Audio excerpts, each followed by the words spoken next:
However, Swami's opinions differ from that of his father's view on courage.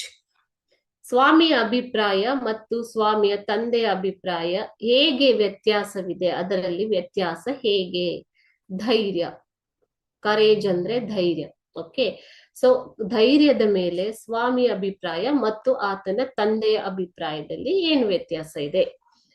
Swami had an opinion that age and strength of man were very important. So strength, ಶಕ್ತಿ ಮತ್ತು age, ವಯಸ್ಸು ತುಂಬಾ important ಆಗತ್ತೆ ಸ್ವಾಮಿ ಪ್ರಕಾರ. ಯಾಕೆ ಅಂತಂದ್ರೆ, ಯಾಕೆ ಆತ ಹೀಗೆ ಹೇಳ್ತಾನೆ ನಿಮ್ಗೆ ಗೊತ್ತು ಅಲ್ವಾ? ಸೊ ನ್ಯೂಸ್ ರಿಪೋರ್ಟ್ ಅನ್ನ ಓದಿದ್ಮೇಲೆ ಸ್ವಾಮಿ ಹೇಳುವಂಥದ್ದು, strength of a man and age of a man are very important. His father believed that courage was more important than age and strength.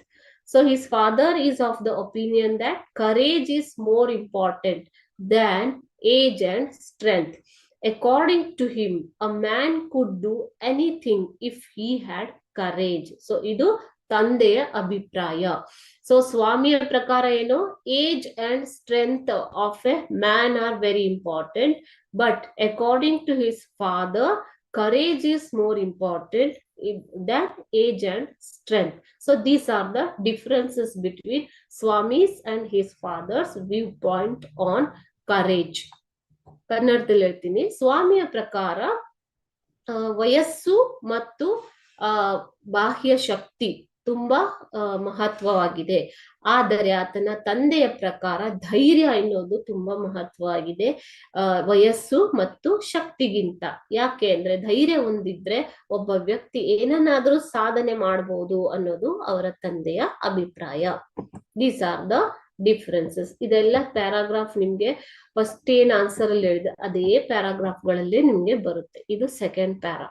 Okay, so you can get in the paragraph 2 or 3.